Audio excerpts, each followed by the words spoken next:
Nangunguna ang serbisyo sa customer sa pag-unlad na nagtutulak sa negosyo at komunidad tungo sa isang mas maliwanag na kinabukasan.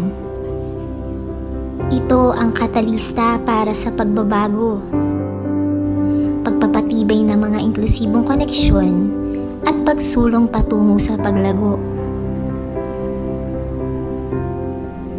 Sa bawat pakikipag-ugnayan ay may isang pagkakataon na umunlad upang magmistulang tulay sa mga puwang upang mapanatili ang mga kabuhayan.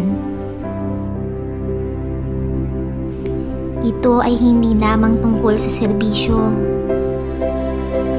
Ito ay tungkol sa paghubog ng isang mas patas at magkakaugnay na lipunan. Ang serbisyo sa customer ay hindi lamang sistema ng suporta.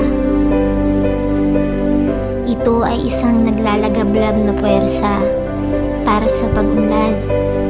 Ito ay ang pagpapatibay at paglalagay ng pundasyon para sa isang mas progresibo at maunlad na komunidad.